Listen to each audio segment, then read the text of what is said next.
Well, good evening, welcome to Rangers Radio. I hope everybody had a great Christmas. Join myself tonight. It's like a scene for the nativity play. We have an angel, a wise man and a donkey.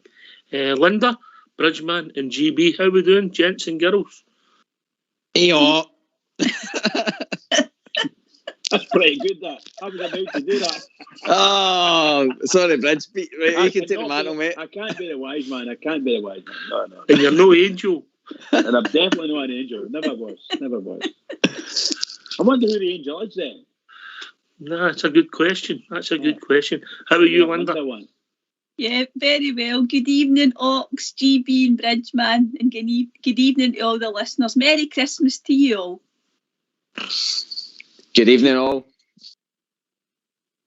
Oh, can I just say to everybody, Merry Christmas. Season's greetings to everyone, to all the Rangers fans all over the world listening in here. Good evening. Welcome to Rangers Radio. Yes, season greetings, one and all. Yes. Right, okay. What a game. And did you get everything you wanted, GB?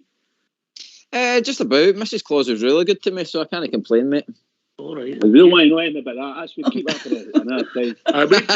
Wait till after 9 before you tell us about that. Bridgeman, you always get what you want, didn't you? Well, nowadays, absolutely. Is there any truth that you updated to 105 for the sitting room? 105? Oh my God. Aye, for a new telly. No, I've not looked at that, actually. I did want to look at it before Christmas, and I was given just a cold shoulder on that one, so I'm not going to cause an argument about it. Because I'll just die, she'll kill me. If you put your order in, we'll see if a couple of boys can borrow it for you. Don't worry, darling. It was borrowed. How was you, Linda? Good time? Yes, very much so, yes. Spent it with family as normal, and yeah, lots of nice gifts, and had a lovely time, Ox. And the weather's a bit better than it was maybe a week to 10 days ago, so yeah, good time. Yeah, I believe Southside and Big Stevie, they went to Buffalo, New York, so I hope they're off.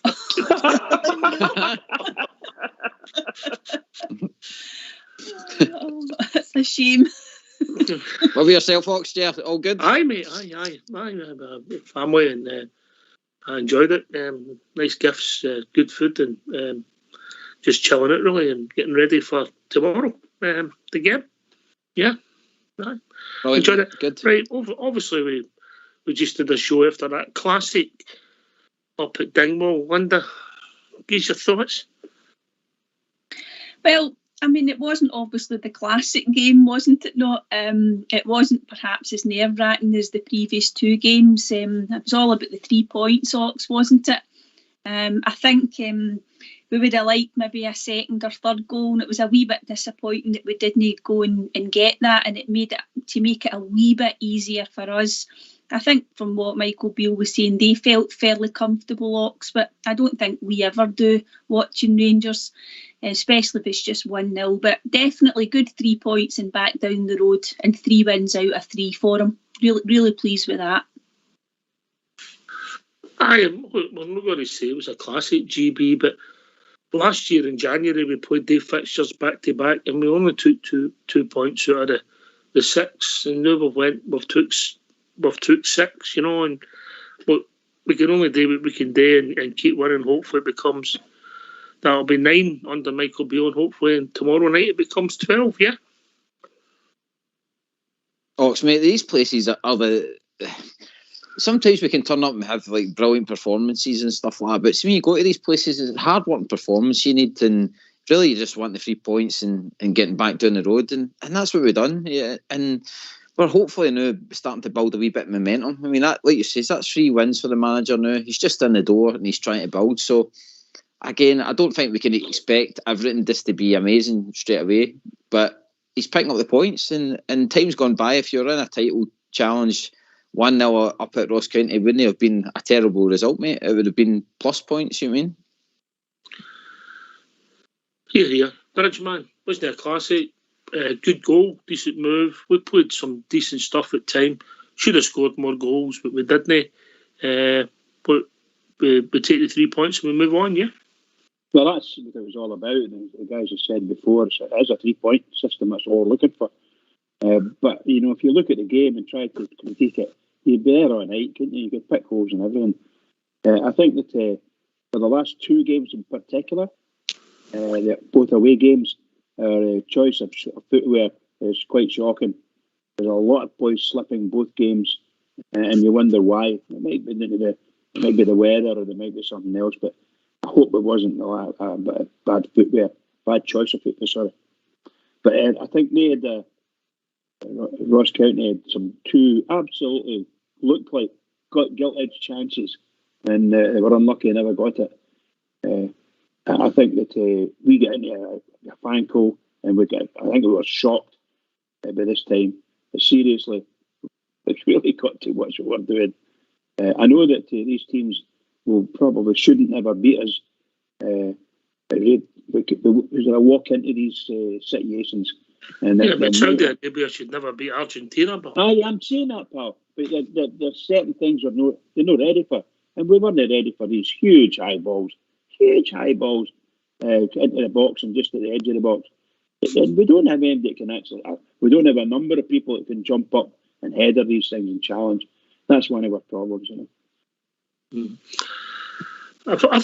actually thought, apart from that save that McLaughlin had, and then one just shortly after that, Linda, the rest of the game was pretty comfortable, apart from one cross near the end where we all went, "Oh, here we go, yeah."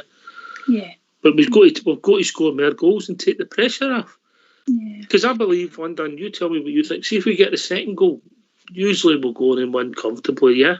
Yeah, I think you're right, Ox. You need to get the second goal, and then, a third and fourth quite often comes, doesn't it?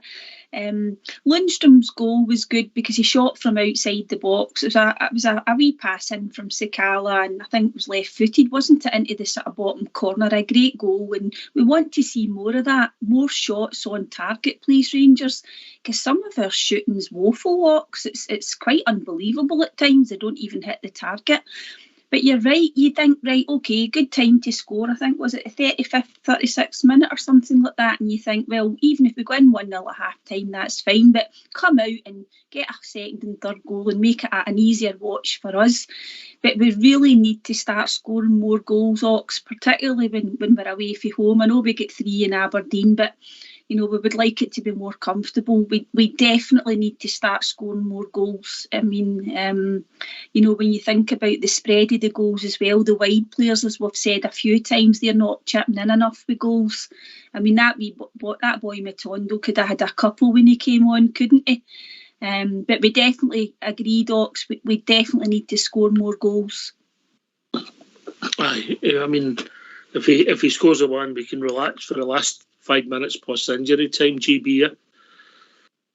It looks a better game then, Ox, isn't it? The result, sometimes when you see 2 and 3-0, you think that we've went out there and demolished them, but sometimes it's been a slugfest, if you mean. But I mean, we're just looking for that second goal to make it kind of easy street, as you said, Ox. The second goal kind of makes these teams have to come out even more, which would always create space for Rangers. Totally agree with Linda. We're getting Lundstrom scoring there the other night, and we're needing all these kind of players to start chipping in a wee bit more, because it will help the team, and the onus can't be totally on the forward, the striker, all the time, because if we do that, then we're just got to go back to the old ways, like the long crosses into the box and stuff like that. But overall, like I said to you, mate, I'm quite content now. We're seeing wins and we're seeing building, so more of the same, please. Aye, Bridgeman, I've never known an injury situation like it, but well, I've certainly never seen anything like it. See, we've got a whole team injured, and I had been injured up to maybe 2 weeks ago and unavailable. Maybe there's more coming through now, but it's going to be keenly observed what the manager does and how the players respond to it, no matter what it is, of course, because we're starting to get the defence a wee bit more solid. I take it Borner's coming back. Is Borner coming back? Are you back already? What do you know? Mate, Hear the manager's interview in a few minutes, mate. Okay, Then you might be able to have an educated guess. But it'd be interesting to see if Borna gets a chance to come in and get some games at club level, or will we have to wait until after the new year? Good to see what happens there. But other than that, I'm just dead keen for the guys who were injured to come back. How many of them I don't know. But just get people back and then get past this next game tomorrow night, and that's us until the new year, isn't it? Yeah, 5 days. 5 days. Yeah. Linda, I've not known anything like it, but obviously we get my centre half backs, which got to help. The young boy Devine's done well covering for Borna and Redfan. Yeah. Yeah, definitely. It was great to see Golson and Davies playing the two centre backs. I don't know, months ago, wasn't it the last time the two of them played? Obviously they came through the 90 minutes as well, which was great. And Golson, quite remarkable considering the amount of time he was out, Ox, and that's him back already. Tav obviously has been carrying the injury. We know he was ill as well, so young Devine playing really well. Obviously his favoured position is the right back, but you can't fault the young man, Ox. He's come in and he's done really, really well at a time when that's the first time he's played with the two experienced guys in the middle as well. So you cannot fault young Devine. His family will be so proud of him.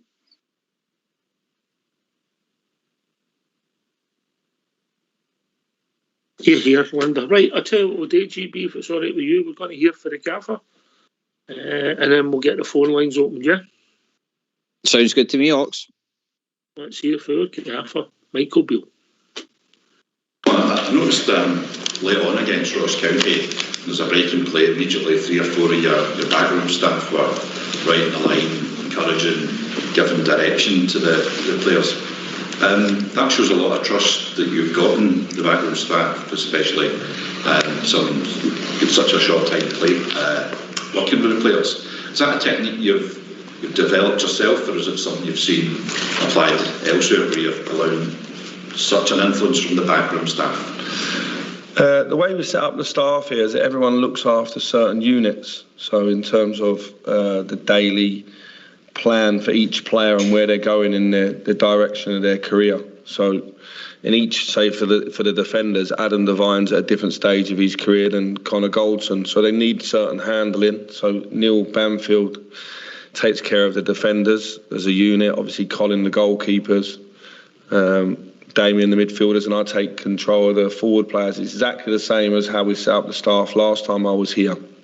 So that means that the staff will have individual conversations with them players over breakfast, lunch or dinner. We're here a lot. There's a lot of meal times here in the week, and they'll either have group workshops in terms of the whole back four, or they'll do individual stuff. It's my job to sit above that and allow these people to almost get around and water the grass, if you like. So they've got my full trust. It's important if they see things that in the right way, they give that information to the players, but they've got my full trust. And I think it's nice to have new eyes around me in the football club, because obviously I come back with a lot of preconceived opinions and thoughts and feelings from my previous time here. It's very handy to have the experience of Neil, Damien and Harry and Jack around me that are new. So maybe I have to explain how tough it is to go to Batodri, and they can go there and be a little bit freer in their thoughts, a little bit different to myself. Just on this, Stephen Davis, how big a blow is that he's out for the rest of the season? Yeah, it's a huge blow. I've been devastated ever since it happened. Obviously, we fought straight away. It didn't look like a good one, but obviously we need to let the swelling go down, him to go and have a scan, and then obviously let Stephen process the results of that scan. So I believe in early January he'll go and have it operated on, and then we'll sit and talk. The Christmas period is a good time for reflection, I think, for Stephen and his family. Us as a club, we have a plan for Stephen anyway. Moving forward, he's someone we always wanted to have in and around the club, both as a player and then helping him in his second career if he chose to go down that route.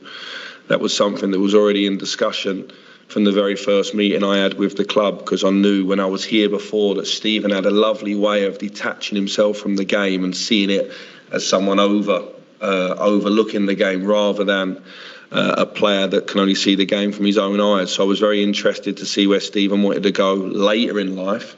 Having come in and seen him in the Bayer Leverkusen game in the second half of the Hibs game, I thought Stephen hadn't changed in the whole year that I'd been away. I still thought he was as sharp as ever and he was playing at the same level. So therefore, that conversation I was holding in my back pocket. So it's something that only Stephen Davis will make the decision on his future. He's got to have the operation and he's got to see exactly what the surgeon and everybody says and what he feels around it, and then he'll decide what he wants to do next. But knowing Stephen, I'd think that he'd probably want to continue to play because I think he still can play. You've got a lot of leaders at the club, Captain James Tavernier, Alan McGregor, Conor Goldson, experienced players, but is that another blow as well that others maybe have to step up at times, and certainly in the position where he played, being a leader in the middle of the park? He just gives us something different. He's very assured, he's very calm. I don't think we can replace Stephen Davis on what he gives us. We'll replace it in different ways, but we won't replace it the same. It's a huge loss for me personally because it's a player, as I said, that I really trust in terms of what he's seeing and feeling on the pitch. We lived that for a long time previously where he was someone that I spoke to regularly. So it's a real disappointment in a moment where we've got other injuries as well. It's not ideal, but if we focus on Stephen, I'm devastated for him because to play the amount of international games he has, it means he's been fit consistently for the last 20 years and gone on every single international camp to play the number of games he's played. So he's not really had anything like this before. Obviously, the news come very sharp just upon Christmas. So we've sort of agreed that Stephen will take his time with his family, enjoy Christmas, and then obviously we'll have the operation early January and we'll see from there what the actual timing is in terms of a return. But the plan is right now to have that operation with a view to returning. What about returns for any other of those out injured in terms of this game against Motherwell? Well, Ruth and Kolak have trained, so then it's just up to me whether I select them in the squad or not. It's fair to say they're obviously not 100% fit because they've been out for, in Kamar's case, a lot longer than Antonio, but they're both fit. They've trained the last 2 days, which is pleasing, and they both train well. It's just whether I feel that I need them now or I can top them up before we've got a big January, a huge January. So it's important I have everyone back that can for that. I believe John Suter's not a million miles away as well. So we'll see John Suter by the back end of January, which is great news. He's doing great guns. He's out on the grass now, not training with the team yet, but he's in a good place. So I'm delighted with that. What about Alan McGregor? Is he? Oh yeah, Alan's back. He's fine. Just had the snuffles, like 1 or 2 last week. We've had a few staff and a few players off with it. So Alan's back in training fine. Is Borna Barisic back now and fully available? Yeah, Borna's trained the last 2 days as well. He arrived back yesterday in time for training. He's trained today. He looks in a great place, to be honest. Look, obviously he's just had a really big experience again, getting to another semi-final with Croatia, playing in his first World Cup. So he come back in a real positive place. And we're slowly but surely getting back somewhere to where we want to be in terms of having players available. It's the biggest group of players that I've had since I've come back in terms of training. Going back to Stephen, Michael, if he does want to continue playing, will it be here? Will there be another contract as a player here? I think all those things will be discussed. In terms of me, he was going to be a really key player between now and the end of the season. So I'm gutted that we've lost him. I'm gutted for Stephen more than I am for myself and the football club, because he obviously, at the age he's at, will have a decision to make. I think that's fair to say, but it's Stephen's decision to make. My view on it is that, having seen him in the 2-3 weeks I was back, I think he still had 18 months at least left at the level. But certainly now with 5 subs, you don't need people to play 90 minutes anymore. I think with 5 subs now, you're going to see players playing a bit later. And the way Stephen looks after himself, I always said he had 27-year-old legs, and I'm not going to back down on that at the moment. Let's see. I think the most important person on this is Stephen. So until he talks, I think we all just support him through having the operation, seeing where it takes us.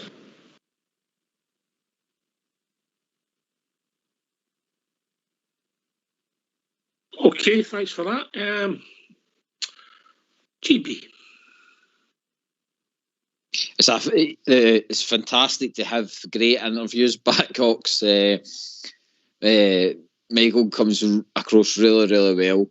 Gives you a lot of intel. Keeps you up to date with things that's happening with injuries and stuff like that. Sad to hear about, obviously, Stephen Davis. It's not what we want, but see when I'm coming on the show, Hawks, I mean, I'm coming on from a fan's point of view, but it's great hearing that from a coach's point of view how important Stephen Davis is to that squad.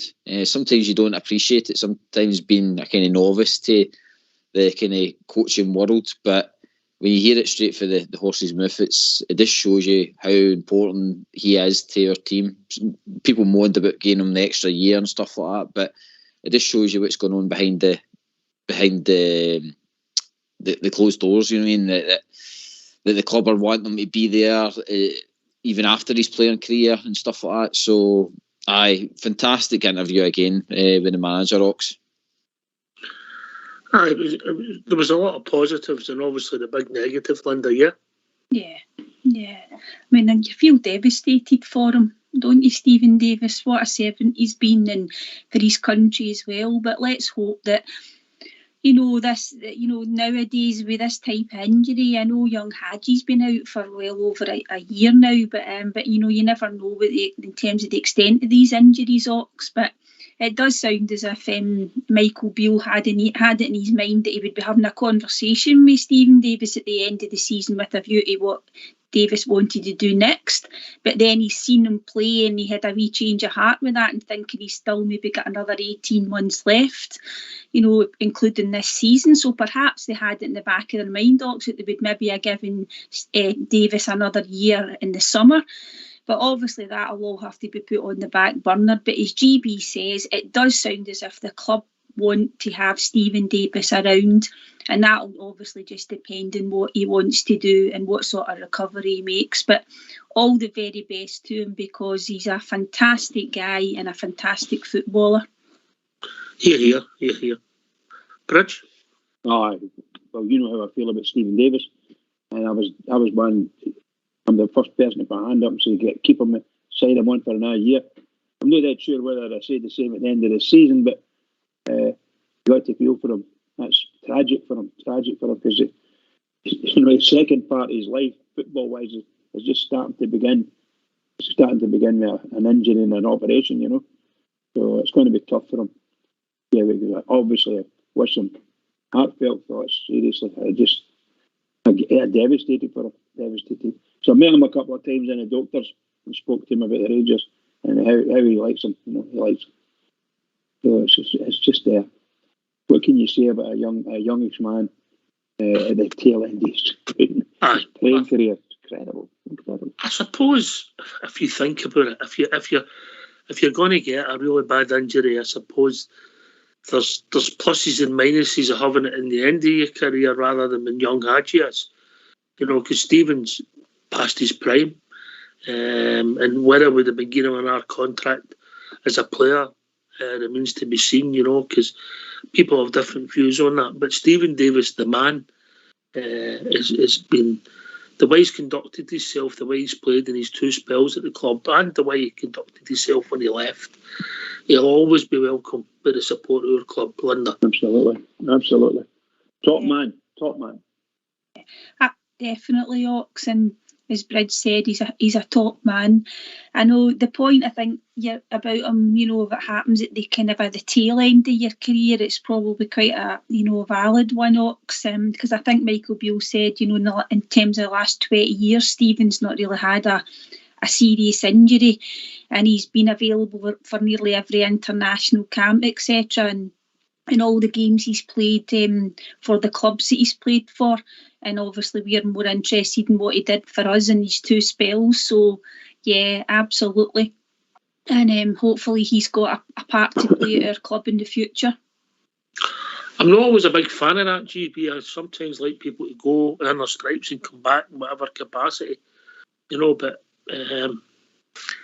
he's a unique individual, Britain's most capped player, and he's one of us, so it's important to have the links, but only if he wants to do it, only if he's the right man for the job and the best man for the job.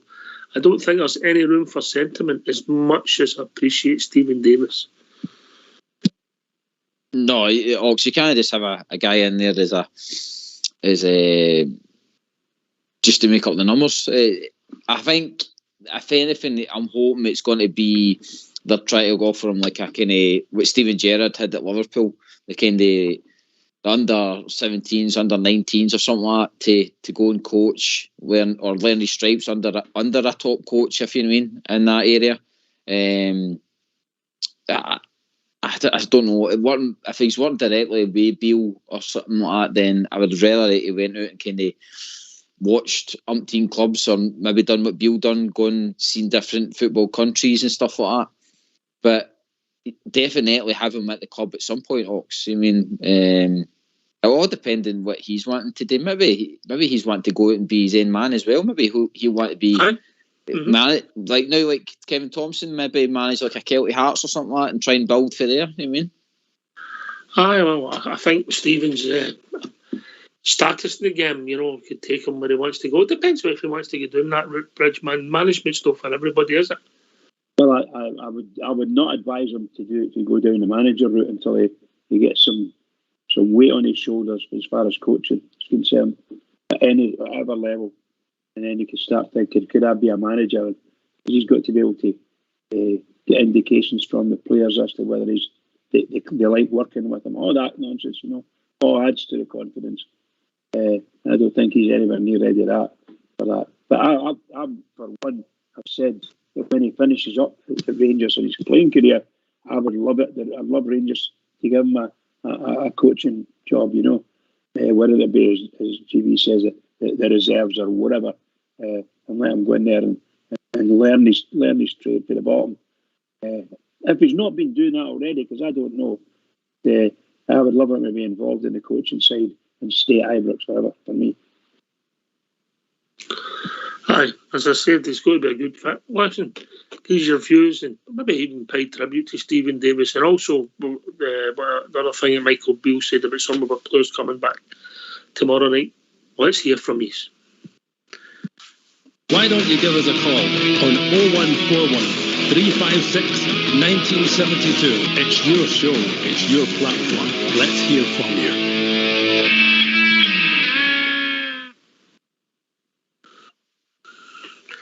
Yes, it's sad news, but also good news. Obviously John Souttar seems to be taking steps in the right direction. No pun intended, Linda. Cholak's back in the squad.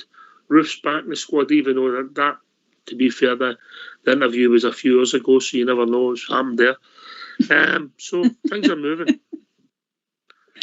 Sorry for laughing, Ox, but I was just thinking the same thing. I think with Kemar Roof, we're going to have to just take what we can get from Kemar Roof. I don't think anybody, and it's not any disrespect to him, but nobody's relying on him, or I don't think any fans will expect to see a consistent run of games. I really hope I'm wrong on that, but I'm more interested or more hopeful in terms of Cholak coming back. Let's hope he can pick up and start scoring some goals again. And John Souttar, pleased for him. What a terrible time it's been for him, just coming to a new club. He does have this history of injuries as well, but he's still a young man. So if we can get him back and he can start to make a good impression, that'll be something to look forward to. But certainly Cholak, really great news. Whether or not he's in the squad tomorrow night, we don't know. But fantastic to have him back, Ox. Warner, GB, do you think he'll play tomorrow night, or do you think he'll stick with Devine? The manager kind of touched on that he doesn't want to kind of risk players, Ox. For me, I think he will. I think he'll put them straight in, especially at home, Ox. I think Borna will be able to handle that, no problem. Even though he did say in his interview, the big man shoots himself in the foot sometimes, where he's saying he's absolutely knackered and he's mentally drained after the World Cup. That doesn't really go down well with the Rangers fans, but I think sometimes it's just lost in translation. I think the big man has got Rangers at heart, and I think if he's fired in tomorrow night, mate, I think he'll be in there with blood and guts, ready to win us again, mate. Borna. I did read about Aaron Ramsey today. Oh dear, anyway, enough about it. Do you start Borna tomorrow night, or do you stick with old Snake and Kidney? Bridgeman? Borna would go straight in for me, yes. Let's see what he's got. I think that the young lad's played absolutely excellent, and I have no complaints at all about him. But I think I know that Borna's going to come back and he's going to do what he's going to do. I would rather the boy stood aside now and enjoyed a wee bit break for the game. Some folk might think different. I don't have any problems. He plays the boy. The boy's been doing well, so I don't have problems that way. But I would like Borna Barisic back in to make up the defence to the strength that we need coming for the big game at Ibrox next week. I don't want to look too far as usual, but that we want the defence back in, the best defence we've got, and Borna's one of them, that's for sure. Linda? Yeah, I agree with Bridge. As I said earlier, young Devine, he's done really well, but I do think having Borna back in there, albeit he's not always played brilliant against Celtic, but particularly away from home, if we're gearing up for that game. I know we've got to get tomorrow night out the way first, Ox, but I think you would probably have to give Borna some time tomorrow night if you were thinking about him for the Old Firm game. But that's not to say that young Devine, if he does happen to play him, I think we'll have confidence in him, particularly because we're playing at home. But I do agree with Bridge that if Borna's fit and he's playing well, he makes the defence stronger, I think, there.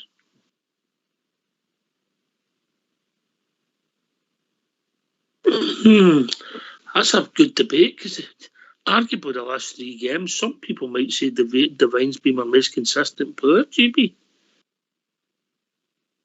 It will fling up the debate at Oxford. Like I says, the manager's speaking very, very highly of him now.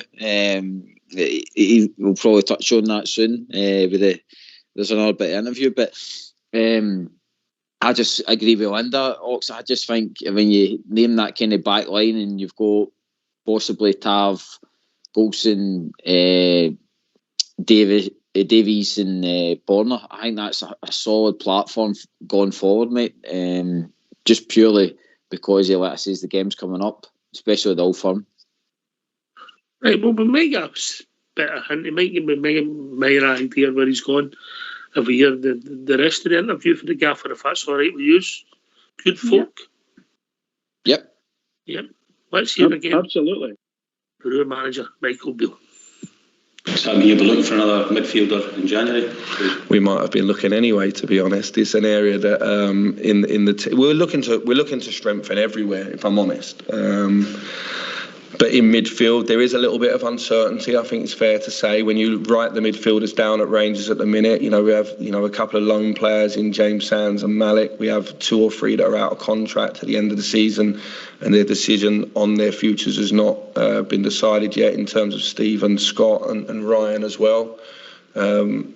Glenn seems to get linked with a new club every day as well. So I think midfield is an area that we'll look to strengthen moving forward, 3 wins out of 3 as a manager. Do you sense any sort of momentum building by the week? Listen, I'm seeing more in training than I've seen in the games. I think sometimes in the games the players realise that 3 points are important. I thought last week was a difficult week. Goldson did fantastic to get through the 2 games. Ben Davies come back in. There were 2 long away trips on top of Christmas. I was just as delighted to get out of Dingwall with the 3 points. It wasn't a classic, was it? But we got out. We should have probably been a little bit more comfortable late on, taking another chance, and then everyone's sort of feeling about the game's different. But the most important thing is 3 points. That will be the same tomorrow. I'm seeing things in training I'm pleased with. Today was the best we've trained since I've come back, so hopefully that's a sign for the coming games. You made that comment about the captain having to look over his shoulder, maybe, with regards to Adam Devine. Was that to give the youngster a boost? Because many people may see the captain as being unruffled. No, what I would say is that Adam's not a left back. He's played left back, and that's you always say to a young player, you don't know where you're going to break through. You need to be ready. You need to round yourself off. What I would say is he's done himself, the academy, but mainly himself proud the last 14 days, playing in the 3 games plus the game with Leverkusen. I think he's been outstanding. But his natural position is right back. He's shown now that he can do a job for us at left back if required. And Tav's fought off another young, very good fullback in the past. I don't know if he fought him off or he flew him out the door. It was one or the other. But no, look, Adam's a player here for the future. It's clear that when you go into European competition, you need Scottish players in your squad. We're a big Scottish club. We should have players coming out of our academy. We should be a club that's able to feed players into our squad. And I think he's been the most pleasing thing since I've come back, because there's been an element of surprise. When I left, he was just a young boy. And I've seen in the last couple of weeks that he's rapidly becoming more than that now. He's becoming a man. Michael, you mentioned Colak are back training, Barisic is back from the World Cup, McGregor back from being ill. Obviously, you had Connor Goldson return last week. How pleasing is that as a manager to begin to have different options again in your training and team selection, having come into a squad that's quite decimated by injury? Yeah, you've got to be careful now, because when you go in against Hibs and you haven't got no centre halves and you're a little bit like, well, this is what we got, we'll go with it. You've got to be careful now when you get everyone back that you think everything's going to be perfect and the results are going to be perfect. It never quite works out like that. I think for me, it's obviously just nice to have something in training that looks more like what I think Rangers should look like, and we can train and practice. Between the games, Connor and Ben have had to really recover, because obviously they have been out for a number of weeks, the pair of them, but they look fine at the moment. And yeah, as the players slowly but surely as they come back, we'll definitely be stronger for it, because I have stronger competition, and I think we'll have a stronger 11 on the park as well. So that can only help us for sure.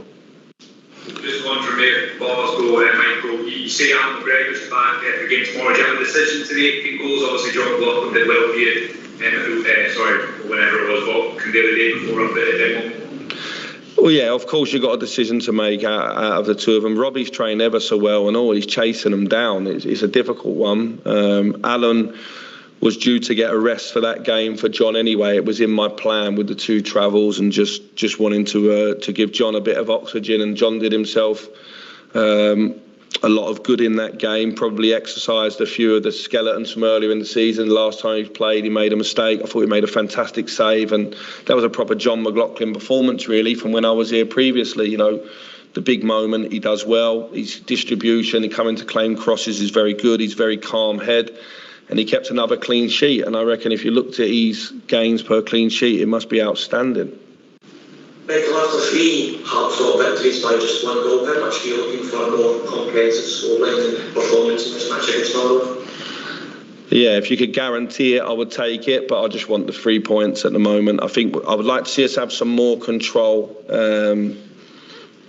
just at certain times of the game, be a little bit stronger in our positioning, a bit stronger in the duels over the pitch. And I think the things in the final third will click given time. You know, we have been missing Antonio, Kamar, Yanis and Tom Lawrence, and some of them players we've been missing for a long time, and the club's invested a lot in those 4 players, and they're really key to us in the final third. I'd like to see a time where I've got a problem leaving one of them out or putting them 4 players into the team, and I think it'll make a difference. So for me, it would be nice, but I think the most important thing, as we all know, is just to keep winning. And tomorrow's a big opportunity for us. I think Motherwell will make it difficult. They had a rough second half of their game the other day against Kilmarnock, and I'm sure they'll be coming here with trying to make up for that, because they probably lost 2 points they thought they had against Kilmarnock. Just one for me. What have you made of Motherwell this season? Obviously, like you say, a difficult few weeks for them, but taking it better than the league table suggests. I haven't seen a great deal, only since I've obviously come back in and been preparing for this game. But obviously they've got a good squad. They had some changes, didn't they, with Stephen now taking over. They seem stable. And I know of late the results have not been fantastic, but then, you know, sometimes the wins in the post or the good results in the post. I'm sure they thought that was the case in the game with Kilmarnock, and they'll be bitterly disappointed with the way that game panned out, because they obviously had a big advantage in that game, leading 2-0. So, no, I think the big lad up the front does well from Van Veen, and when he's on form, they look a completely different team.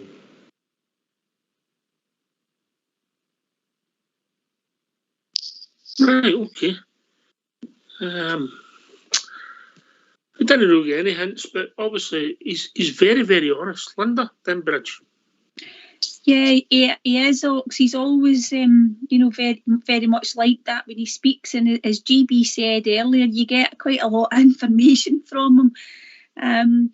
No, we didn't get. I mean, he's complimentary about Devine and saying that he's delighted, because he obviously knew about him from his previous time with the club, and Michael Beale was here, before he left. So obviously, the young Devine's made some inroads in terms of his development, which is fantastic. No, wouldn't give really much away there. Probably keep his cards close to his chest. But I don't know, Ox. I still think that perhaps Borna will get the nod, and he'll probably maybe even start tomorrow night. Okay, I think we'll put it out there, GB. See what people think. Yeah. Yeah, Ox. Let's get them in, mate. Who would you start tomorrow night? Borna or young boy Devine? So B or D, simple as that. B or D. Who would you start tomorrow night? B or D? For me, I would stick with the boy Devine and hopefully minimum half an hour out of Borna. Yeah, bring him back. Yeah, that's just. I think he's done all right. Ox, I mean, he's like you say, he's been so consistent. Managers picked up on the Bayer Leverkusen game, so I mean, I don't think any of the fans would be either up or down. The only reason why I would probably put Borna in is just to get the kind of more deadly crosses into the box for us. That's all. I think that's the only thing I think that Devine's been lacking for us is getting more in. His natural side. I get that. That. What about you, Bridge? You said Borna, didn't you? I did. I think I would go with Borna to give Borna the chance to try and ease him into the game. Look, no matter who it is we're playing, it's going to be a tough game. Mother will nearly always give us a tough game. So we need to be on the ball. Oh, I'll cut across your bridge. We've been joined by David. Hi there, yes, yeah. So hold on to turn my TV down, pal. There we go. We've got to unmute. Cheers, mate. All right, mate. How are you guys tonight? Good to hear from you, mate. What's on your mind? Listen, I would just like to say, I don't know what's going on at Ibrox now. Listen, I'm 51. I've been lucky enough to go to the football with my dad. God bless his soul, he's always anywhere. We've seen 10 in a row together. We were lucky to witness class players, class goalkeepers. See, we could put out the amount of goalkeepers we've had over the years. See, we could put out a full team of goalkeepers. We'd be a class act because nobody would get by us. We've been lucky to have that. And I just like to say to the viewers and the other Rangers supporters who listen to this and who are on with you guys, what do they think about what is going on now? Midfielders, we've got abundance of midfielders. We've got Jack, great player. We've not got the Stuart McCalls anymore. We've not got the Gattusos. I was reading something on Facebook today. Gattuso said he would have broke people's legs. He wasn't intentionally good at football and blah, blah, blah, but he would have been through players and killed them for the team. And Beale's come in. We've never heard of Beale before it was with CVG. It's the same way over the city with Celtic. Angie, nobody had heard of him before, but he's doing great things. You know what I mean? So, what do the people think about Beale coming in and taking over? All right, Chibi. Hi, David. Beale taking air from me, mate. I was a bit kind of cagey with the appointment. I was wanting kind of like a mere probably tried and tested manager, but I think with the way Rangers are set up and the way fit by us nowadays is that Beale ticks all the kind of boxes. He's even said in one of his interviews that in Scotland is a place where you're shopping for the undeveloped player. You're trying to develop players and then move them on and stuff like that. And that's what's happened to the Scottish League. We are now, I mean, you're talking about they're watching the 9 in a row with your dad and stuff like that. They times we were able to go out and spend Millions 4 or of 5 pounds. million, and get like say a Laudrup at that time for AC Milan. They days It was a lot of money in those times. It was a lot of money in those times. Get me? No. Well, face it this way, mate. I don't think we're going to be going chat AC Milan store anytime soon to go and buy one of their top players. That's where I think we're at. I think we need to just kind of back the manager, support him in getting hopefully some talent through the door that he can able to develop, and then from there, we'll again, if we're successful with that, then we can make profit and hopefully reinvest that money back into the squad and start strengthening for there. But we just have to go with it now, mate. There's nothing much else. We can't spend. I totally agree with you. Same with Kent and that. People know signing contracts. If I would look at it as a player myself and the club you spent time with, like Morelos and Kent, I would sign a new contract to make the club money and say thank you for bringing me to this club and give me what I've got the new. Get what I mean? And then move me on to better things. Get what I mean? It's giving something back to the club. These players are not even looking at it like that. You mean the same as John Lundstrom done with Sheffield United? Well, you could say that yourself, Get what I mean? Aye, he's come up here. He loves it. Get what I mean? Modern football, mate. Players will look after. That's it.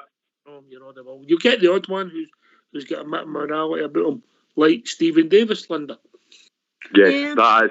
It's all about morality and a bit of be nice to the club, be nice to the people who have brought you through the club, put you where you are now, and then moved you on to better things, and then hopefully you go into even better things. Get what I mean?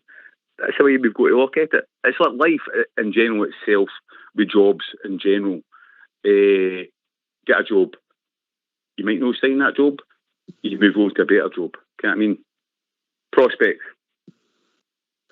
Linda, can you come? Yeah, I think. Hi, David. I think with Kent. Sorry, Linda.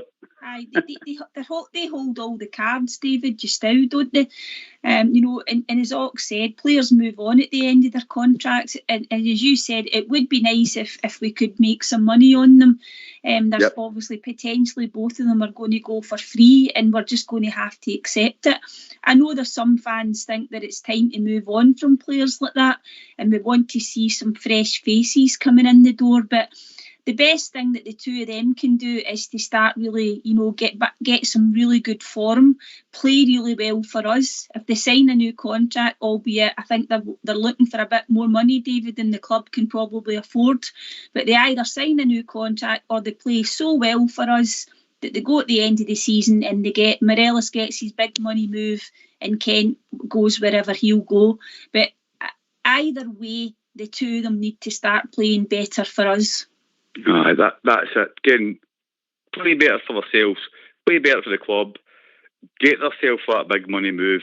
I know it's a catch. I mean, everybody's wanting better for them and better. They need to do more for the club. It's a club. It's the badge they're playing for. They're not playing for themselves. It's a badge. Bridgeman, and you come, mate. You know what I mean? Lots of good things been said there, yeah. And yes, I understand the part about the badge rather than the team or the club.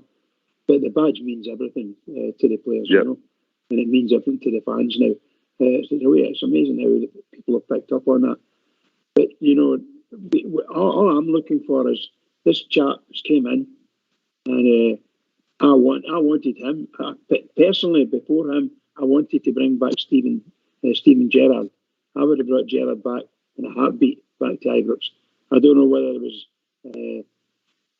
bad feelings about him being here and leaving. There may have been, but personally, I would have, for the good of the club and the good of me, I would have brought Steven Gerrard back. I'm quite happy to go with this guy Beale. It sounds, he was here before. It sounds as if he knew his game then, and he seems to know his game now. It's 3 games, 3 victories. And hopefully another one tomorrow night when I'm there. And let's see what we can do for that. Because that's fantastic. Just come in the door and we've been in a lot of trouble. We've got half a team if we're lucky. Out of the whole squad, we're lucky we can put a team in. It's not got reserves in it and that kind of thing. I just want him to pick up on that. And in his his interviews, he's highlighted some of the things I've said, and obviously he says it better. I think he knows what he's talking about. That's what I'm meaning. And I think I'm happy to see it. I just want him to go and build it all up now. Obviously, the club need to see him right as far as cash is concerned for the market. Yeah, I don't know whether he is in mind of going to the market and buying players. I just don't know. He might just turn and say, "No, well, no bother. This is only doing until summertime," and that's all there is to it. But I don't want that. I want him to go and get some players.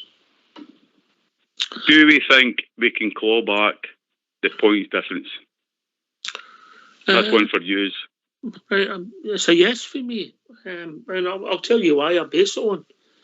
Arithmetic, simply that, we've got to play them twice at home. And we've got to expect to win our home games, Linda. So in my mind, it's only 3 points. Yeah. Yeah, I think you've got to have that sort of outlook, Ox.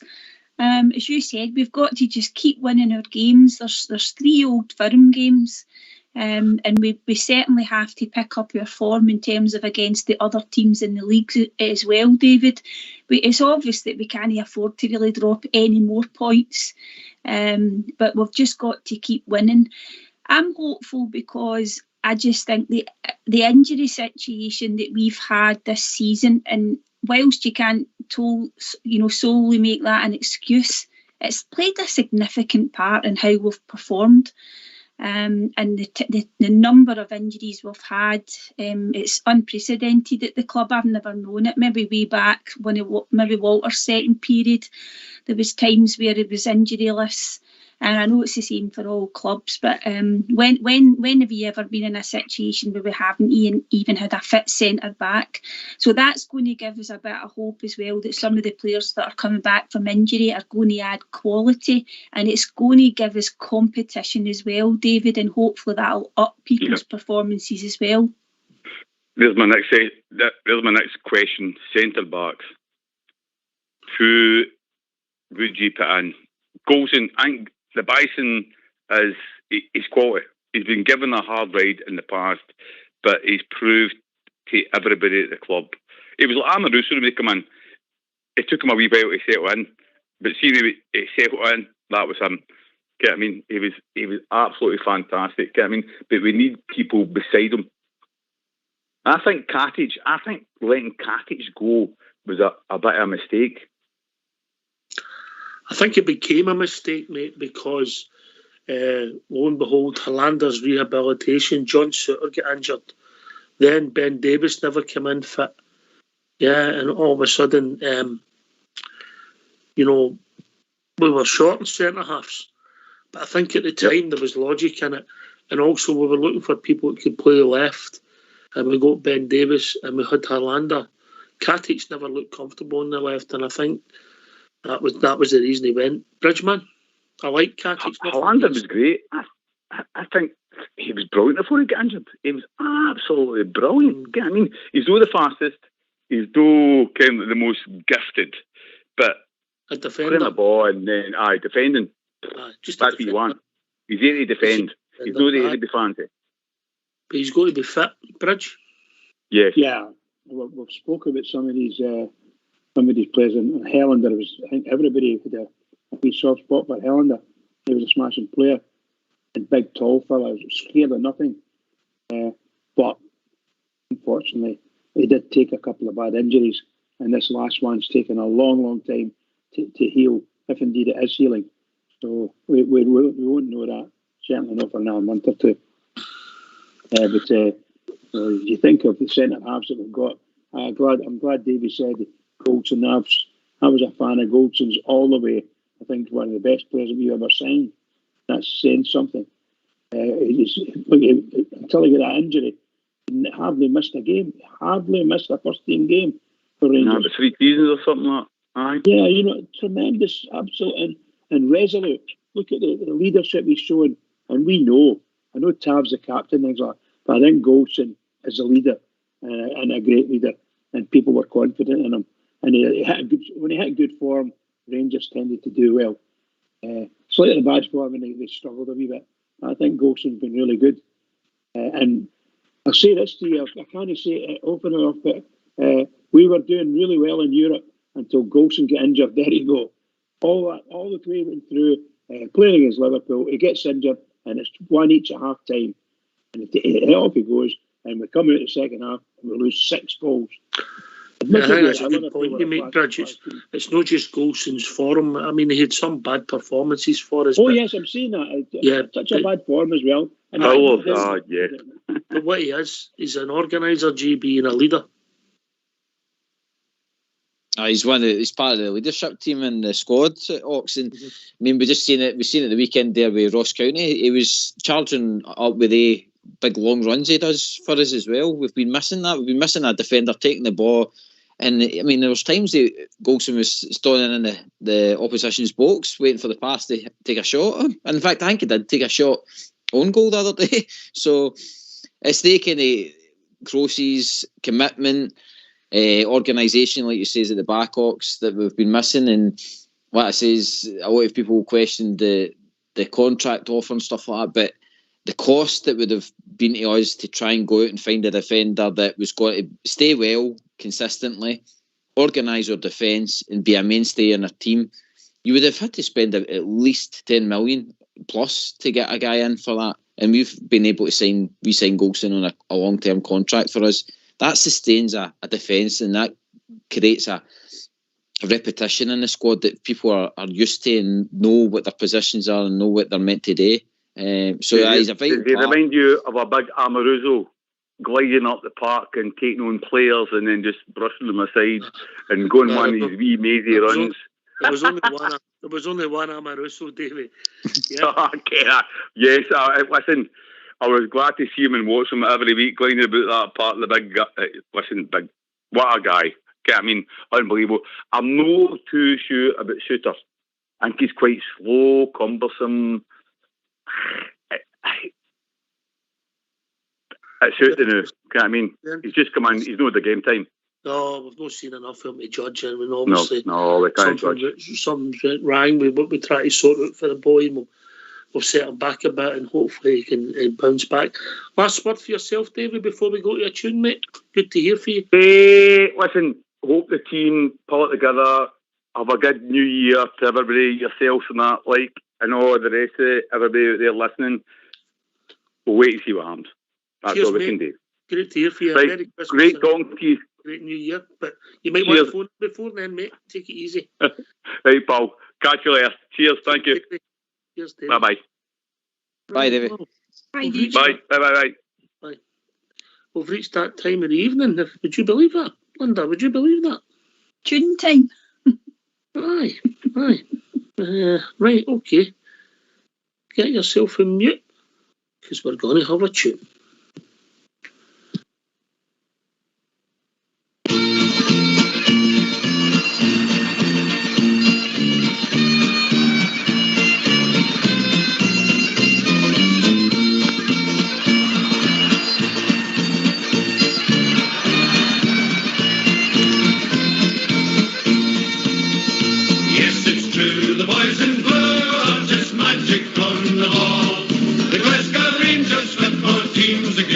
Team of all.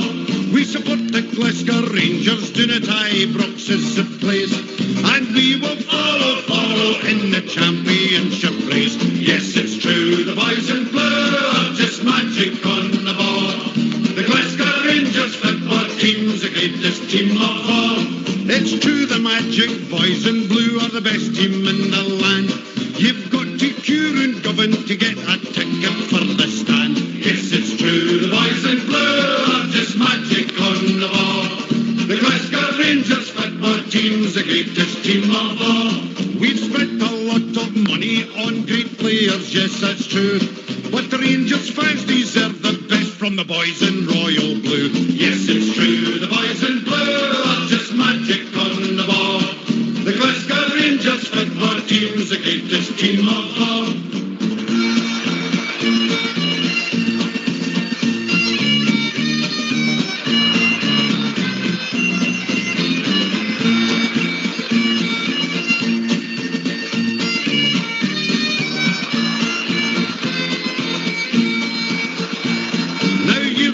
know the story, it was dismal, full of gloom.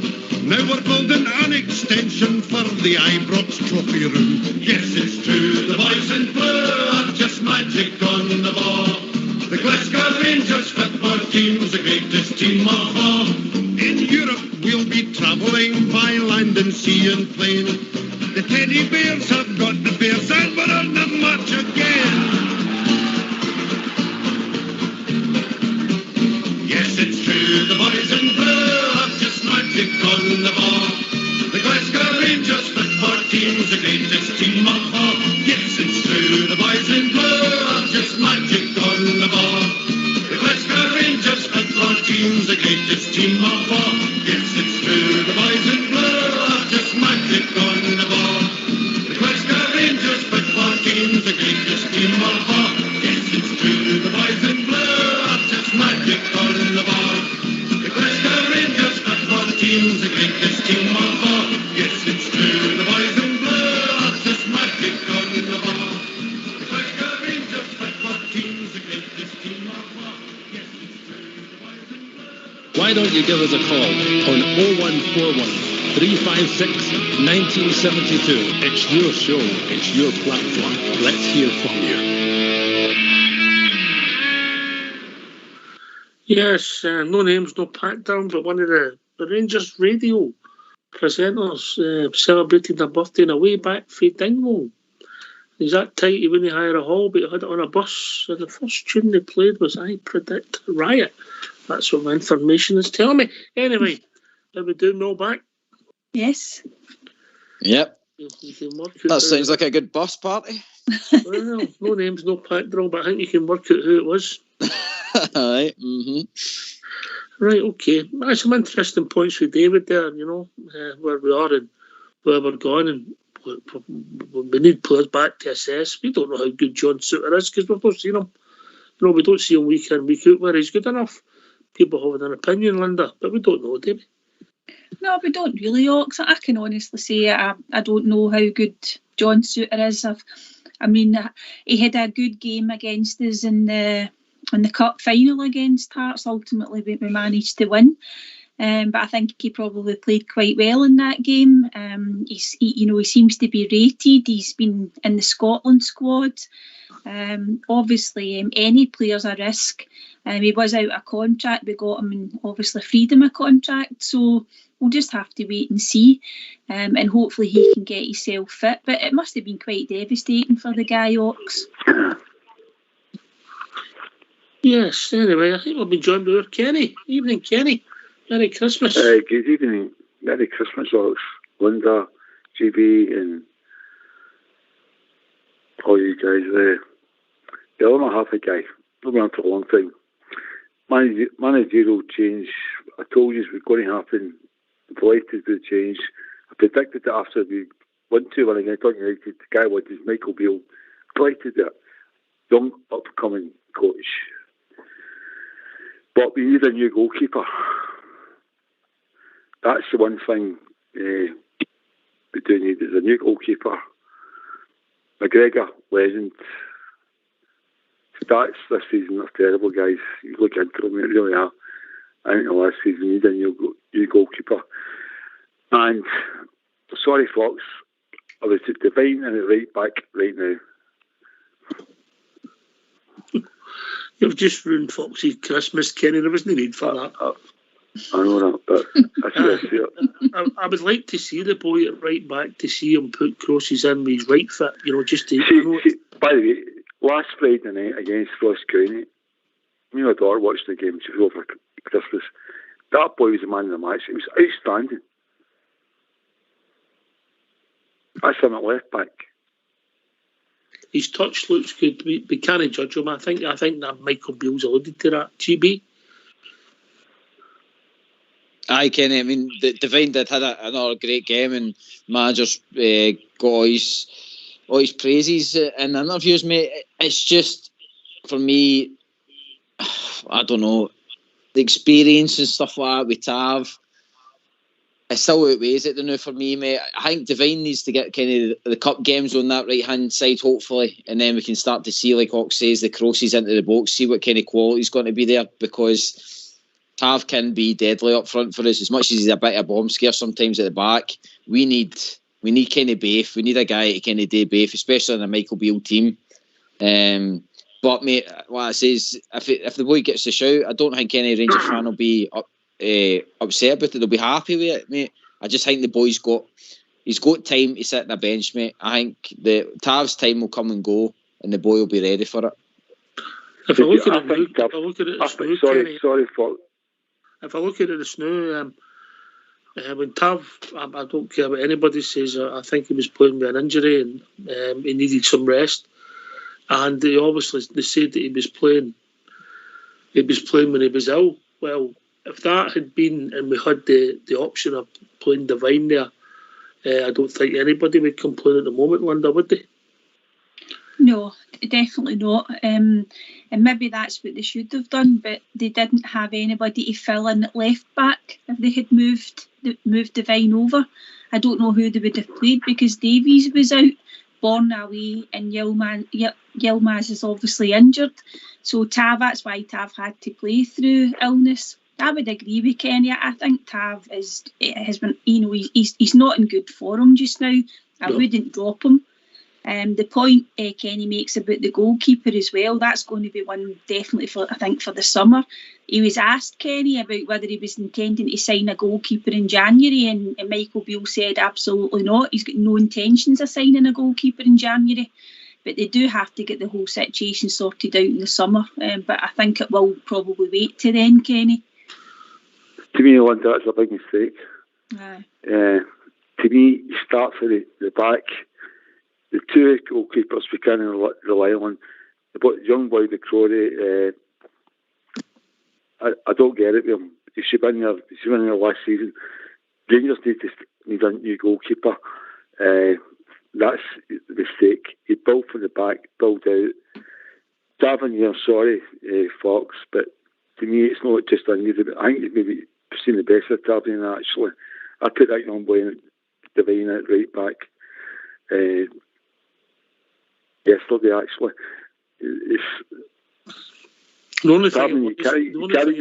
Sorry, folks, you can't keep going about Tavernier injuries and all the rest of it. The guy's out of form, he's really out of form. Maybe he's used to speak.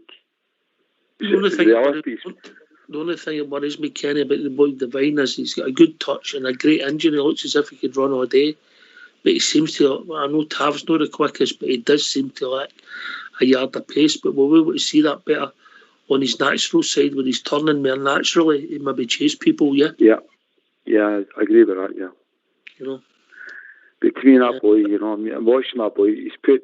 We've all played football to a certain extent. See, the left back position is one of the hardest positions, especially if you're left fitted to play. It's that boy has done brilliant. I thought he was thoroughly against Ross Kenny. That was like, to me, he was man of the match. I thought so, But Beale, you see the difference. There's no overnight cure to what's happened to Rangers. The fitness and everything else, the lack of fitness, it was all under. I kept going on about it when I felt I was so down. Everybody was down in me. I told you it was happening under the Broncos. I love Joe as a player, lovely guy and everything else. I wish him all the best. But for God's sake, you see what was happening. You see the difference there. You see these last few games, incidentally. Under Gio, I reckon you'd have took 2 points out of 9. Well, there wasn't a lot of difference between. There wasn't a lot of difference, GB, between the 3 games and the last 3 games. And if we'd have took 9 out of 9, the chances are Gio wouldn't have went. No, I think it was just down to the mentality of T-Mox, to be honest, at the time. I think that it was them that kind of gave up on Gio a bit. They probably, not so much forced the board's hand, but I think they could all see where it was all going. The only thing I would say is when Beals came in, you can see an identity again in the team. You can see exactly what we're going to do. You've got a manager sitting in press conferences telling us exactly what we're thinking as well. So it makes us a wee bit more relaxed about him. So, overall... You want to listen to Beale all the time. Under Gio, I stopped listening to him months ago. This guy you want to listen to, Mm-hmm. you know. Kenny, it tells you exactly what. Like, there's some of the things you're maybe thinking going into the press conference. You're like, what's going on with him? What's going on with this player and all the rest of it. Bill tells you, and I like that. I like that he's open about that because at least then we can't go back to and say, oh, the manager's not pulling him because he doesn't like him. We know now that half the players are out because of injury, or I mean, even I was on Morel's back constantly saying how poor he is and all the rest of it, and yet Bill came out and told him and said, well, the boy's been carrying an injury. So I've got to kind of step back there and go, well, hold on a minute, I need to cut the boy some slack. You know what I mean? So I do like it that our manager is kind of, I think sometimes he's telling maybe too much because you don't want the opposition knowing everything, but I think it's good that he keeps the fans informed. I just think he's a breath of fresh air compared to Gio, you know. I love Gio as a player. It was never when I came on here and I wanted to get rid of the guy. It was he's the first one I actually go in and I wanted the guy out. Not because it's personal with the guy. Brilliant player for Rangers, but I knew he was a Rangers manager. No, I seen it months before, a few weeks before anybody else maybe seen it. I like Gio, you know, he's a lovely guy. And the guy I did say was Michael Beale. And again, it's all recorded on this after done. We won 2-1 that game against Dun at home. It's horrible to watch. I said, get Beale in. And Beale's a breath of fresh air, you know, and I think in the long run we'll do pretty well, but I think his first mistake has been a new goalkeeper. Badly. I think you build for the back. You build for the back. You think it's as soon as come out.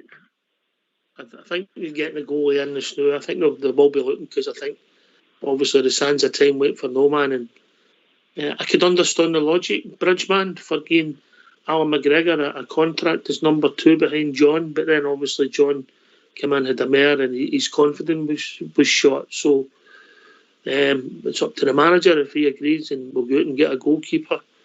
I think Alan's no young man, and John McGregor's no young man, Bridgeman neither, is he? No, they're both not roughly the same age, but they're not far away from each other, you know. I think that we've got a lot of trust in Alan McGregor. Sometimes it's we're right to do it, and other times you look at him, sometimes he's not quite there. It's just a wee bit out or something, you know. John McLaughlin's roughly the same as him. I don't want to disrespect anyone. I don't rate John McDonald as highly as I rate McGregor. However, both the goalkeepers will give us a good game for us. But I think I agree. We spoke about this last season. Do we depend? Is McGregor going to be our number 1, or is he going to be take the extra year and cut it down as the first 10 games and only play when necessary, that kind of thing? And I think that didn't work with it. Coughlin wasn't a star that I would make. So they might need to go and buy. I don't know if they would trust the wee boy McCrory, young lad McCrory, in goals. He's never put a foot wrong when he's played for us, that I can remember anyway. So he could actually walk in there too. But I don't rate him as highly as I would rate a top quality goalkeeper coming in. I think positions changing, Linda. I think when you look at the World Cup and you look at the goals, I think there was a goalie playing that was 6'9", but the goalkeeper, I think Bridge goes on a bit big guys. The goalkeeper seems to be minimum 6'5" nowadays, doesn't it? Yeah, and I think they have to be able to play this, the ball out from the back is a lot of kind of modern day. I think if you can get a goalkeeper that's relatively tall but is also very good with the ball at his feet, Ox is probably the kind of an ideal combination. But I would agree with Kenny, and we do have to sort the goalkeeping situation out. Perhaps Michael Beale will want time to assess the situation a wee bit longer before they make any decisions. But as I said earlier, he was asked categorically about signing a goalie in January, and he said no. But I think, and the young boy McCrory, I mean, this is him. He's hardly getting to play at all, Ox. And I know he was out in loan over the last couple of seasons. Am I right in saying he was at Livingston for quite maybe a 6-month spell, and he did brilliant there.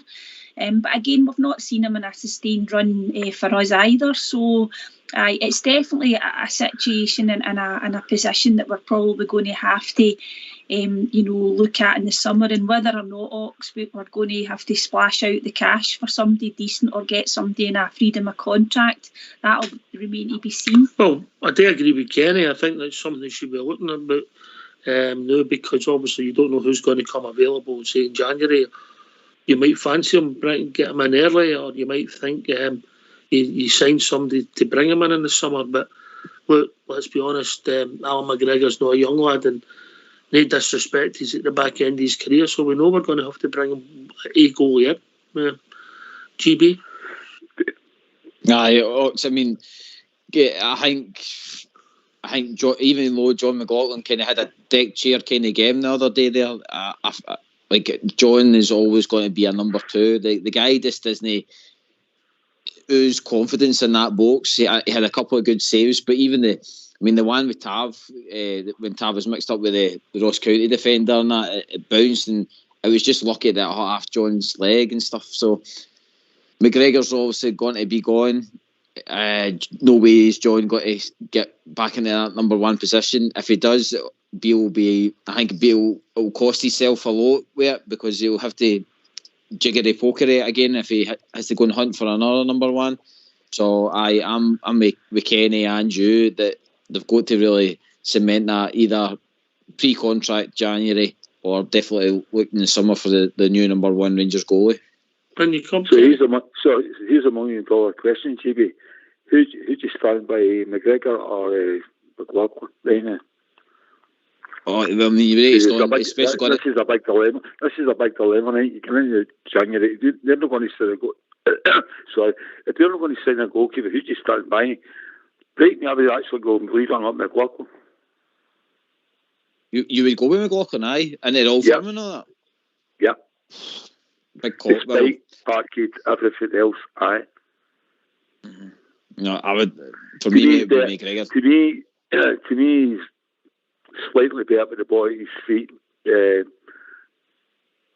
not much. Actually much. You look at his stats for McGregor this season. I've looked at his stats. Outside Hibs, the Hibs goalkeeper, his stats are terrible. I'd actually take a chance with McLaughlin. He comes for cross balls. McGregor, to me, he's a legend with Rangers. I love the guy, but I would take a chance again. If they're going to say a goalkeeper, I'd go McLaughlin.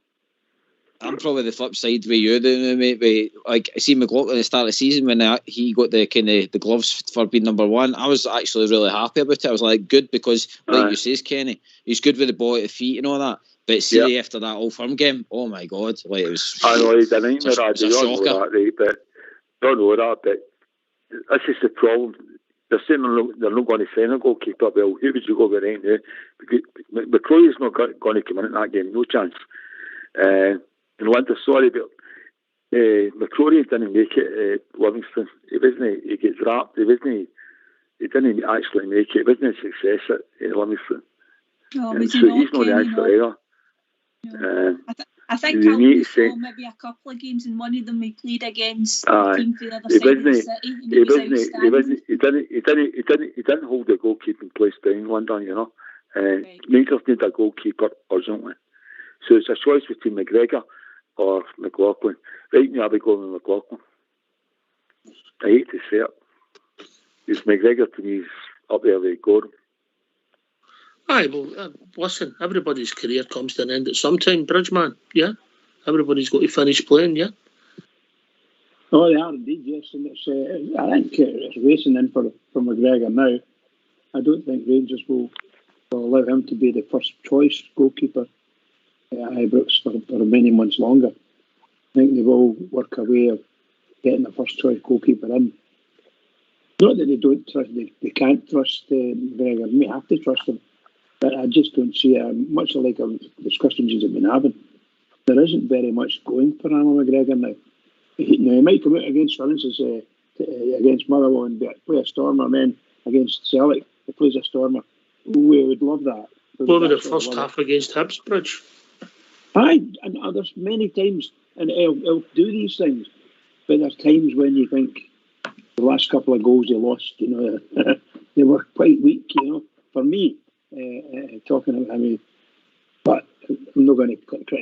too much. Rangers need, as we're discussing, Rangers need to go and try out if we can find a goalkeeper, and he would be the number one goalkeeper for me. GB.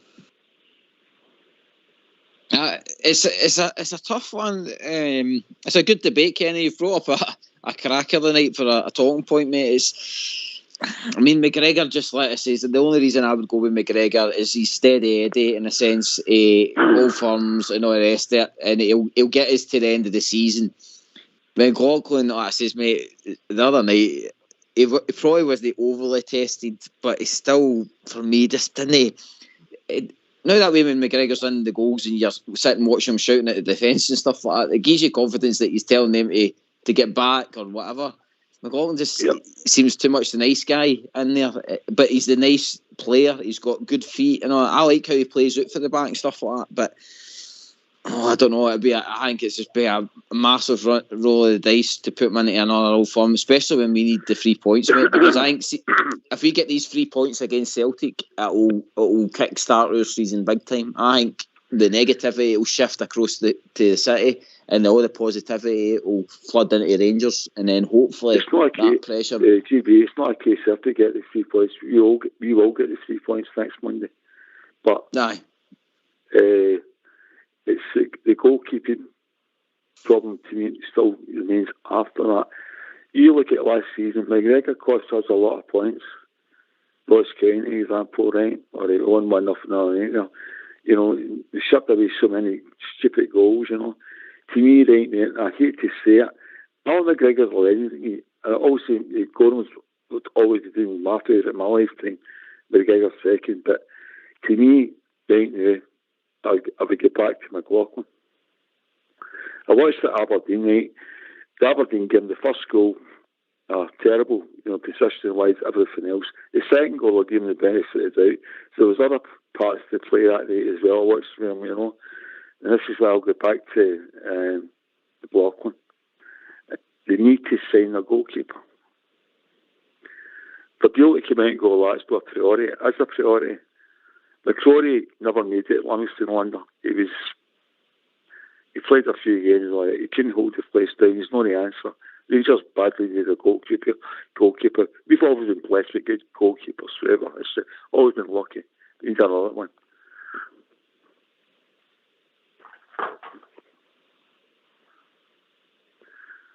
We'll see what it takes us. I'm sure that's something that's been looked at. They've got to look at it as a job, and even if Alan was playing well this season, he's only got a few months left in his contract. He might decide to leave and retire anyway. So if it's not being looked at, somebody's not doing their job right. Right, I'll tell you what you do. Get yourself from mute, and we're going to hear from Scotty Arfield and see what he had to say. Another senior pro at the back end of his career. See what he's got to say. Kenny, you put your phone in mute. Cheers, boys. Let's see if he's... And Linda, let's see if he's Scotty Arfield. Scott, we heard the news about Stephen Davis. How big a blow is that for the team? Yeah, huge on and off the pitch. I think he's such a key figure within the dressing room. Very innocuous when it happened for him, so we're obviously all devastated for him. But like these injuries, then you're hoping that we can get rally round him and hopefully get him back as soon as possible. Is he still going to be key off the field and trying to keep the moods up, or is it more the other way about? You guys need to kind of look after him? Probably a bit of both. I think that's quite evident in the first kind of 3 or 4 weeks of your injury, where it takes you by surprise and you get over it. And then after that, it's all about us getting round him and keeping his spirits high. And he can affect the games in different ways, whether he watches it in a different way and helps us from a higher position in the stand, where he sees things with his experience and stuff. But as I say, key figure on and off the pitch for us. And we wish him a speedy recovery, obviously. Does that mean others have to then step up in terms of leadership roles? Obviously there's the captaincy bit for others, but for you, do you look at it and say, right, let's be a leader, let's be an example? Well, of course, and Dave does that every day. He's quite, if you ask anybody, he's not got any enemies at this football club. Everybody loves him and properly respects him. He's one of my best mates in the team. So obviously when you lose somebody like that for the foreseeable future, it's all you can do is step into these shoes and sort of diverse the responsibility. We need the senior professionals and share that responsibility for younger players. Is that something that James gets across as captain, that when you lose a senior player you need to make sure everyone does kind of step up? Of course you do. And as a captain that's what he does, but it's also human nature that when you feel something you need to speak, you need to voice your opinion, and that's something that we do quite freely at this football club as well. His contract's up at the end of the year, but if he's given an extension, would he still have a big role to play at Rangers in the future? Definitely, I think he's a figure where you need to keep these sort of people in this football club for as long as possible. So many times come up with big performances and big occasions for him. So I think he's hugely respected, not just in the first team squad, but if you go down the youth levels, I think he's a figure that everybody looks up to. So he'll have a big say in the club going forward, I'm sure. In terms of yourself, how do you see your future at Rangers? I'd love to stay here for as long as possible. Whether that be in any capacity. Once you come in here, I've fully enjoyed my time since I walked through the door, and you want to keep the moments going. Has there been any talks about a new contract for you? No, at the minute. When you go over 30, they talk stop. So that's just football, and that's just life. You take it day by day, and if you get the opportunity and it works for everybody, then you're more than happy to stay. Would you expect to learn maybe late in the season, or leave it till late in the season before? It'll be down the road. It'll be down the road. You're not an asset anymore. There's bigger assets at this football club. You need to stay in your lane and know where you're at this minute in time, and I have no problems with that. Look to make it 4 out of 4 for Michael against Motherwell on Wednesday. Definitely, that's our aim. A tough game again tomorrow night, which is going to be obviously a tough game. But we feel as if now that we're getting back to us, I think you're seeing that. I know it was a bit of a stop-start performance against Ross County, but there was elements in that performance to see where we're trying to go, keeping the ball in 5-10 passes and see if we can move it faster. I think we've certainly seen that Aberdeen in the first half. So we're hoping to do that tomorrow night again. Scott, you've been a bit of an impact sub coming off the bench in the last few games, so you hope to get some more game time tomorrow? Aye, obviously that's all you want to do, is try and affect games in any way, whether that be from the start or whether that be from the bench. You just want to keep playing and coming up with big moments, and if I've called upon, I'll be ready to do so. How much confidence will the win tomorrow give you going into January? Well, it always does. Any wins at any time gives you momentum. Momentum is possibly the greatest thing you can have as a team. You try and keep that going for as long as possible. So, of course, if we win there, it'll be 4-4, and we'll keep rolling. Scott, you obviously played a big role when Michael Beale was here as a coach initially. How have you felt your role developed now he's here as a manager? Has anything changed, or has the message changed from Michael Beale? No, probably no. I think he kind of leaned on him, and the previous manager, Stephen Gerrard, probably leaned on the senior professionals more. He's certainly doing that again, obviously as a manager in this time around, but I don't think the messages have changed so much. I think the easiest thing to do for anybody is keep the messages as simple as possible. He's good at simplistic messages and keeping that as fluid as possible, so everybody's got no excuses when they don't perform. You can't knock on the door, and if you do perform, then you've done exactly what he's asked. This one from me, you speaking about clarity, Scott. Do you think that's helping the team to form a real identity under Michael Beale, clarity and messaging? I'm asking you to do simple things, but do them well. Yeah, absolutely. Clarity and simple messages is the most easiest way to do it. Particularly when the modern footballer isn't as intelligent as what you probably think there. So if you keep it as simple as possible, then there's no excuses for anybody. Why don't you give us a call on 0141 356 1972. It's your show, it's your platform. Let's hear from you.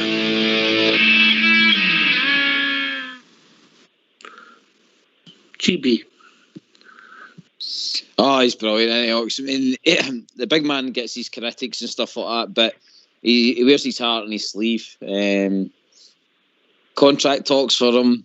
I mean, it goes on form for me, Ox. I mean, if he keeps performing and keeps banging in goals and is a standout performer, then he deserves his another year. I mean, there's nothing wrong with having a guy as passionate as that about Rangers and around that squad. You mean, keep him for another year, but it all comes down to form and and contribution to Rangers. So Scott's, as it stands now, is playing for his future at Rangers, which is good. It keeps him on his toes, and hopefully he keeps inspiring other players round about him, mate.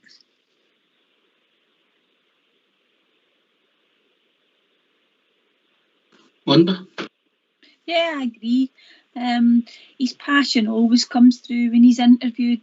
There's a bit of a debate about Scotty Arfield about whether he is better probably to come off the bench shocks, because obviously he played against Aberdeen, he made a great impact, and then he started against Ross County, and to be fair, he wasn't in the game very much at all. I don't think he managed to influence the game, as much as he would have liked. But he's still a great guy to have around the squad. And, is that 7 goals he's got, from midfield probably? Yeah, I think he's got 7. Lundstrom's maybe got 4 or 5. So, Scotty's up there with the goals. And, I like listening to him, and he loves the club, that's for sure.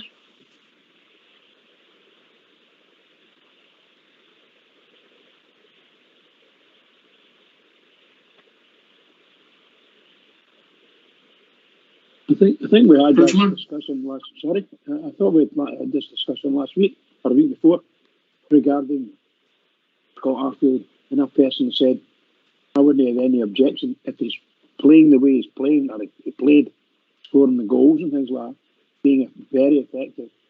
But there are times when he just drops, the game just drops on him. My personal opinion with him, we shouldn't be bringing him on at full time at the start of the game. We should be actually now. I maybe thought that before. I think his best performances come in as a subby. So bring him in the 60th minute or something like game 30 minutes.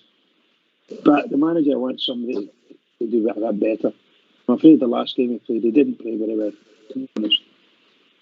Yeah, it might be Scotty Arfield that Michael Beale was talking about. But we're going to have to make big decisions, Kenny, Scotty, Stephen Davis, Alan McGregor. They can't go on forever. There's no room for sentiment. I'll tell you right now. No, Scott Arfield, love him to bits. Met the guy a couple of times. Met his brother, unfortunately, too, by the way. No, no room for sentimentality in any of the Rangers, right? You've got to get rid of the old guard, get them all out. Legends, every one of them to a certain extent. No, we've got to go. No, I know he's a good looking off the bench. No, that's what he is. You see him with Ross County, and he was, I think, about 5-6 touches in the game. I heard Stevie talk earlier. He was on here. I agree with Stevie. What Stevie said that they've got to not let go of these players. McGregor, you got to spare well with the Scottish Cup final last season, and if he didn't, Rangers should have been like, I'm not signing on. Let somebody else come in. He's actually held, guys like hold his back. Even Stephen Davis, I love the guy at bits, but it's felt like, no, it's got to end. We've got to get other players in, younger players that want to play for the club, and bring us on, get us to that next level. They've had that day. Scott Arfield is one of these guys. I love him to bits. Lovely guy. Met him. He's nice guy. But Scotty, you're well paid, mate. Time to go. Same you, Alan. You, Stevie. You're not going to be sure, Stu Bob. It's time to go.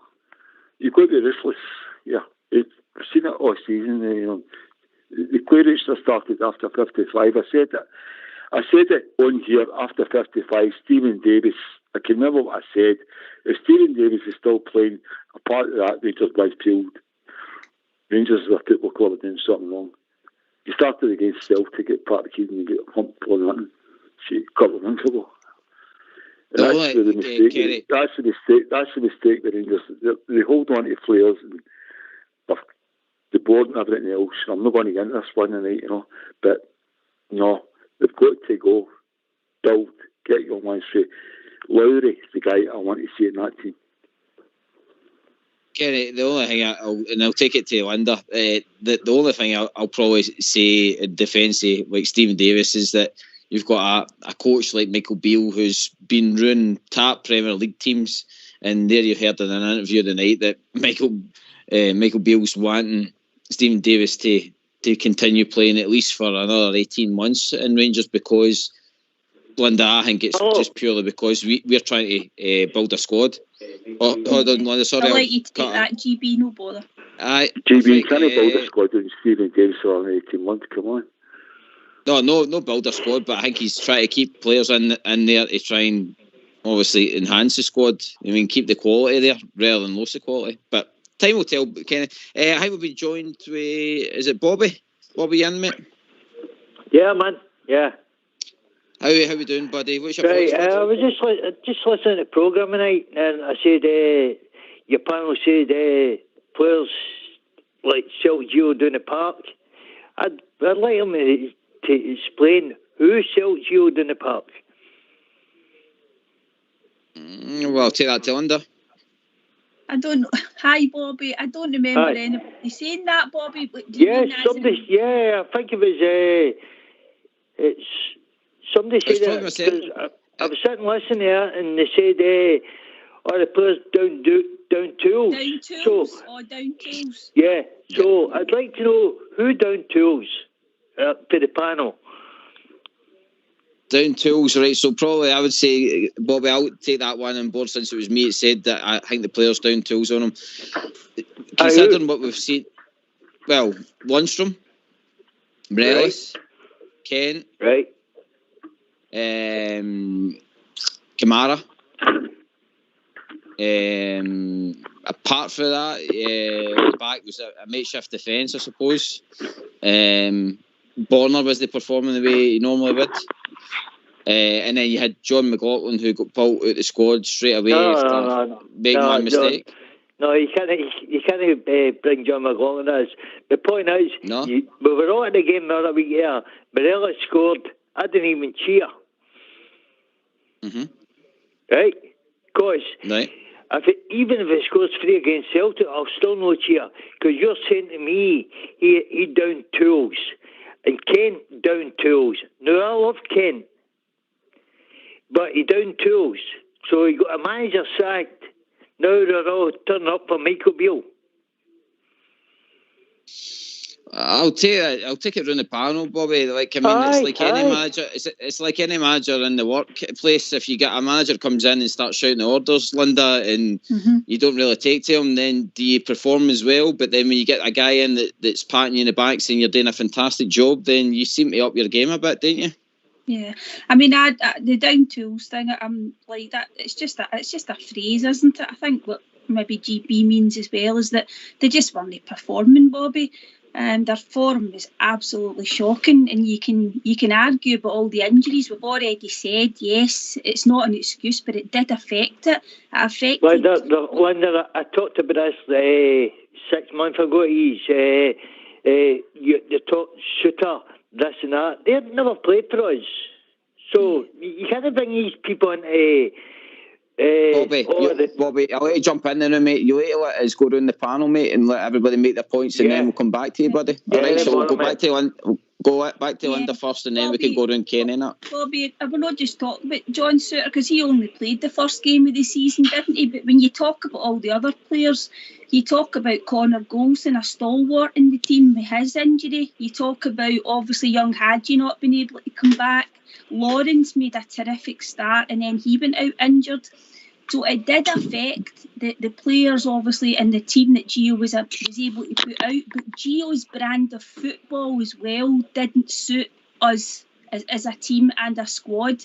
It didn't really suit us as a club, Bobby, and it's only my opinion, because we want to see attacking football. We want to see our team play with a bit of style. And yes, Gio got us to a European final. That was a different kettle of fish. But domestically, it was a really, really poor watch under Gio for this whole calendar year.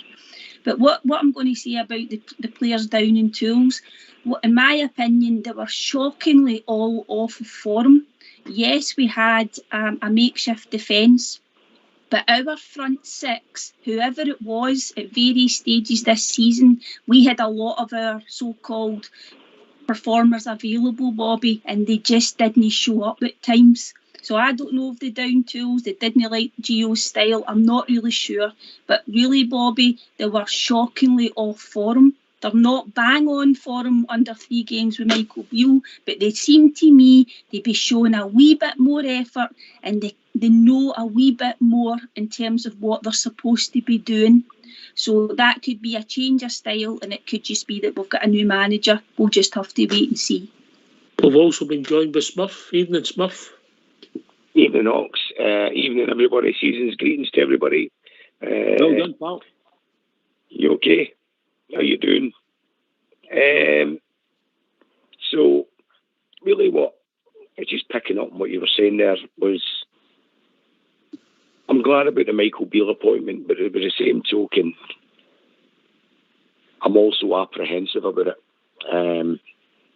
And I find it a bit worrying, because we seem to have a board whereby you make an appointment, he's a developmental manager, as in he's developing himself. He's at a club where he's going to be expected to win silverware. He understands that. He's been here before. He's expected to go on European runs and get shock European results. And I know we're Rangers, but the economics of football are such now that Rangers taking big scalps of clubs that are, in my opinion, similar stature to Rangers, are considered a shock nowadays. The fact he's been appointed tells me he's there to develop younger players, to bring them through the youth system, which is great. We want to see that only if they're good enough. However, we also need investment. We need money. And if the board is unable or unwilling to invest, surely we need the right thing to do. And I know that they want to be there's a guardianship of the club issue. We know the recent history, but surely we need to bring an investment, and that means major shareholders selling their stake in a club to people who are worthy of the ownership of the club, being custodians of the club. Surely that's got to be investigated, because I think there's been talks ongoing, Smith, but I think you've got to, when you talk about investment and getting money in the club, with financial fair play, mate, you've got to be careful what you do, because you've seen in the last 18 months, I'll go to GB with us, how important Europe is for your revenue streams. Yeah, so you've got to be careful. People are going to come and go for the boardroom. Who knows who's going to come in? And you've got to make sure you get it right, or you know where it can take us. GB? Go on. Ox, I mean, the way that our finances are working, I mean, for what I've seen, the finances that are released there and stuff like that, like Europe seems to be key in how we reinvest back into that squad. The worrying thing about it is that if we don't do well in Europe, then it's a detriment to how the squad is strengthened and stuff like that. It means we need to sell, etc., etc. Smurf, I think we're just at a stage, mate, where we just have to understand the markets that we're in nowadays. We've got a manager who's able to develop players, and that's what we're going to be doing. We're going to be buying players that have got talent but need development, and hopefully they can develop into assets that can be sold on. I honestly believe that as much as we've got Rangers standards and all the rest of it, I think the standard is for Rangers, because the board's got a ceiling. If we want to go to the place where we're spending millions on players, we're going to need heavy investment. So if that's not coming, then the place that we're going to be in with finances, mate, is basically developing players and hopefully challenging for titles, hopefully winning cups, etc., etc. I mean, this is the reality. We're not going to have the 9 in a row days back, no anytime soon, unless somebody big comes in and invests in Rangers. It's going to be make profit off of Europe, bring as much money in as possible, and hopefully we find gems in amongst the market that we're shopping in. Smurf, would you know, except we're talking about, if you're talking about after partner, I'll go away for this in a second. I just want to ask you a thing. if you look at the actual business where it's went to in the last 2 and 3 years, the improvements maybe been more so than on the pitch. Now, except in the last calendar year, domestically, where form's been atrocious, but business-wise and the accounts we've had because of Europe, and obviously we've sold a few players which we've not seen in our accounts yet. But there's a reasonable job being done with the board now. You might be able to throw stones at them about the decisions made on the football side of things, but the business side of things has been a lot done right. Let me just qualify what I'm saying here is, see, given